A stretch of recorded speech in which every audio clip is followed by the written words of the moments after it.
So to get to the top of the World Highway, you have to take a ferry across the Yukon River because there are no bridges up here this far north. The ferry runs 24/7. Actually, you can kind of see it in the distance there. So tonight is my last night in Dawson, and I just took the ferry across. I'm on the west side of the river now for a couple of reasons. One, I wanted to kind of see what it was like without the trailer on, just to make sure I wasn't likely to have any issues with it, which it didn't seem so bad at all. But also I wanted to go along the, walk along the shoreline of the river here. It's a beautiful evening. Water is low according to all the locals, lower than usual, which is probably why I'm able to walk right along the beach. But actually the real reason that I came over here is to see this. So the locals call this the Riverboat Boneyard, or the Sternwheeler Graveyard. A few different names, but it's quite an amazing spot. So they figure there's no less than 7 riverboats were run up on shore here when they stopped being used. So it probably would have been sometime in the 40s and 50s, maybe earlier. A lot of these boats would have been built in the 20s and 30s, so they're pretty well, would all be 100 years old. And they've just been slowly rotting into the ground, slowly falling apart and disappearing. I first read about these in Pierre Burton's book. He wrote one called Drifting Home, where he brought his family down the Yukon back in 1970. And he described this spot. He had said that when he was a child, he used to play on these with his friends. They would make their way over here. And you can imagine how much fun that would be.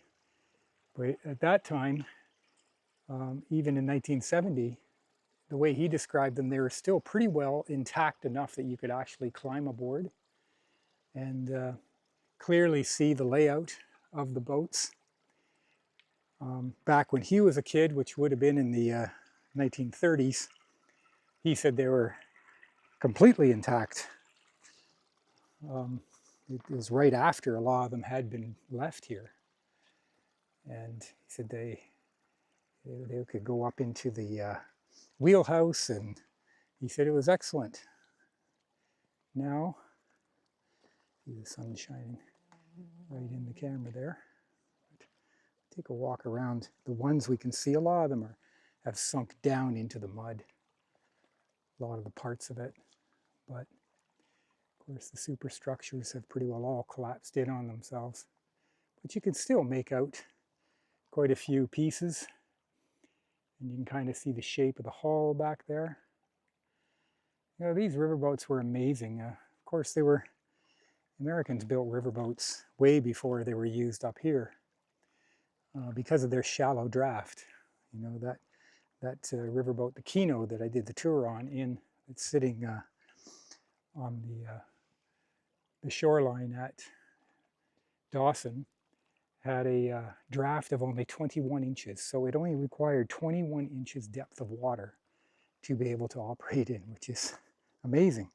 A lot of canoes can't even operate in 21 inches of water. But that's how they were designed. They had large, flat bottoms.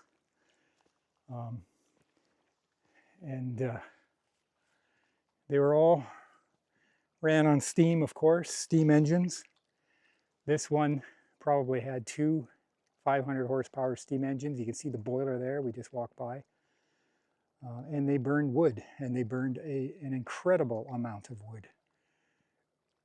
They say that they'd have to have wood caches every 30 or 40 miles along the river. So there were dozens and dozens of them, probably hundreds. Look at the metalwork that you can still see up in there. It's quite amazing. I'll just go up over here.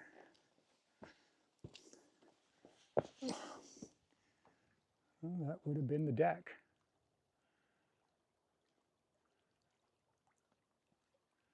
and a lot of the upper housing structure. And as far as the actual wheels go, the paddle wheels, here's the metal part. In this particular one, all the wood structure of the paddle wheels is completely gone. But the metal structure is still here. And yeah, look at the crude systems of attaching that, just big metal wedges right onto that solid axle. I mean, the way things would have been built back then would have just been massive heft. That's how they would handle the engineering. They were just so overbuilt in order to allow them to operate the way they did. And they operated right up until freeze up. Sometimes they get caught in the ice and would be destroyed. More often than not, they would run them up on shore. Late in the fall, late September, October, where they would sit until breakup in April and May. I'll just go up over this side here because this one, a little further on, still has a lot of the wood part of the wheel structure. Probably because it's more protected back here in the trees. That is amazing. You can see here I can clearly make out 4 different hulls. But they say there's at least 7 of them here.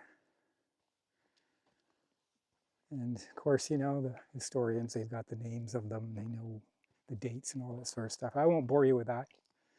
I just thought this was such a fantastic thing to be able to come and see. This was further in the south. Of course, it would have been made into a serious historic site, and you probably wouldn't be able to get anywhere near it. Whereas here, everything is just basically out in the open. I imagine a lot of souvenir hunters have taken bits and pieces over the years, and there's probably been a lot of nails stepped on. Look at the condition of that. I mean, this is over 100 years old since it was made. And it's probably been sitting here for almost just as long.